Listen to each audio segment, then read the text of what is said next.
Okay, this is a new stitch that I just learned, and it's called an Italian hem stitch.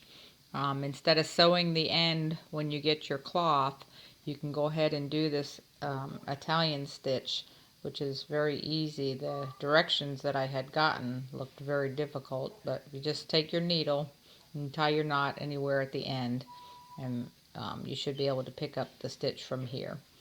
But after you've got your stitch, you go around this section here, the first your first loop. I've done a couple of them in so you could get the idea. And then you take your needle and you bring it through the next two.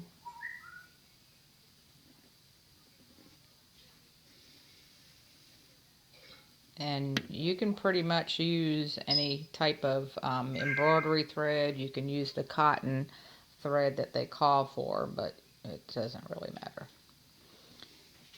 But the idea to get the pattern is to pull this tight, and I go around it twice to make it tight, and that's where the pattern starts coming in. And then you take it and you go up one, which would be this one right here. Of course, you do this one twice as well. I'm trying to look through a camera and see this. Okay, but it was easier. We had gotten directions to do this. And pull that tight as well and go back around.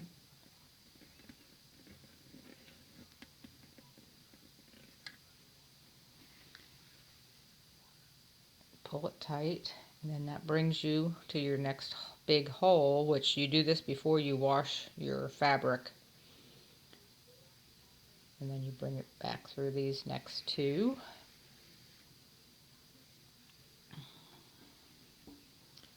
And bring it back through. This is when you pull it tight.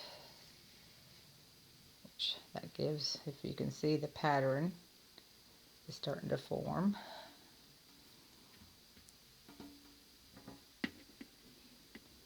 And then back up. You're right, there's your hole. This is where you'll come out.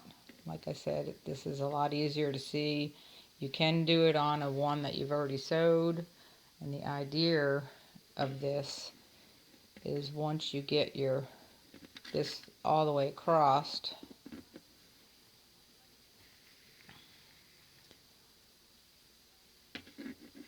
you would pull, which I'm going to show you, your threads that are loose on the ends to make your frayed ruffle, fringe, whatever you want to call it.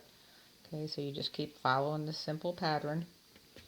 Said when we got the directions, the lines were every which way, and it took a minute, but we finally figured it out. And I looked on YouTube, and there are no videos, so that's when I decided to make a short video to show you how simple the Italian fringe stitch is.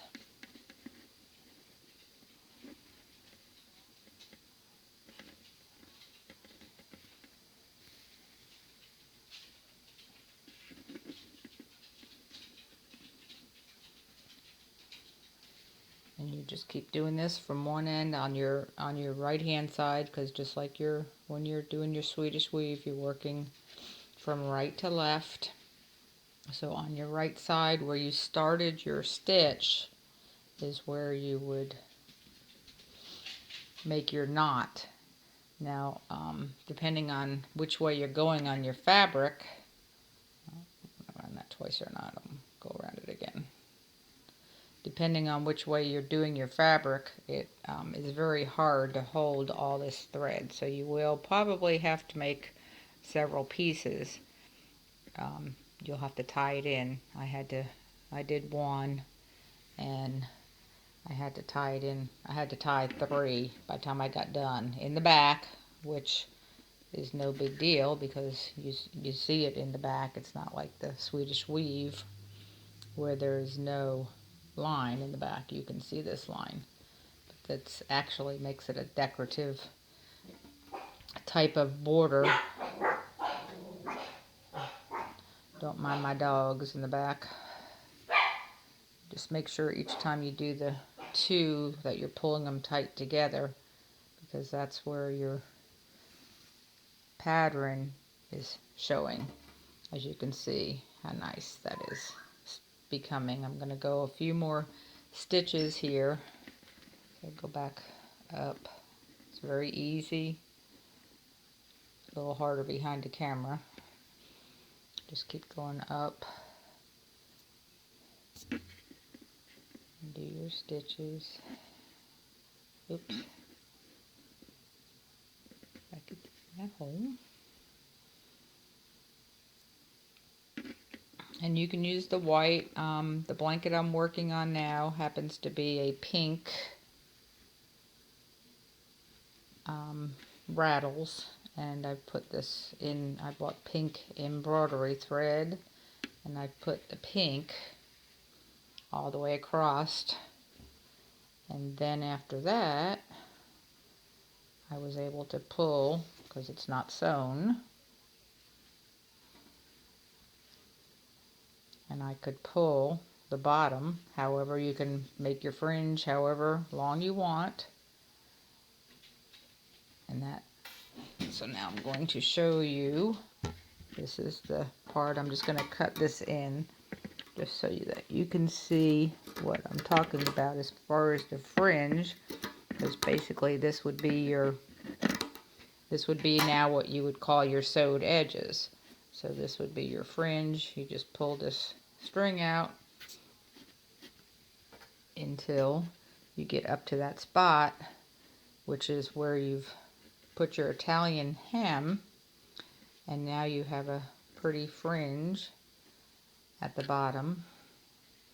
And this line of the Italian hem is basically what you would have stitched on a machine. Don't forget, if you're not doing the other sides, to make sure you still stitch that. But as you can see, you can take it right to the last one, and it's not going to fall out, because that is where, so this is what it would look like all the way across. You would keep going to the ends. If you're not doing the sides of the fabric, you can make sure that you sew those, because they're still going to come apart. So you do this Italian line before you wash your new fabric in your preparation stage. I hope this helps anybody that was trying to learn the Italian hem stitch, and happy weaving.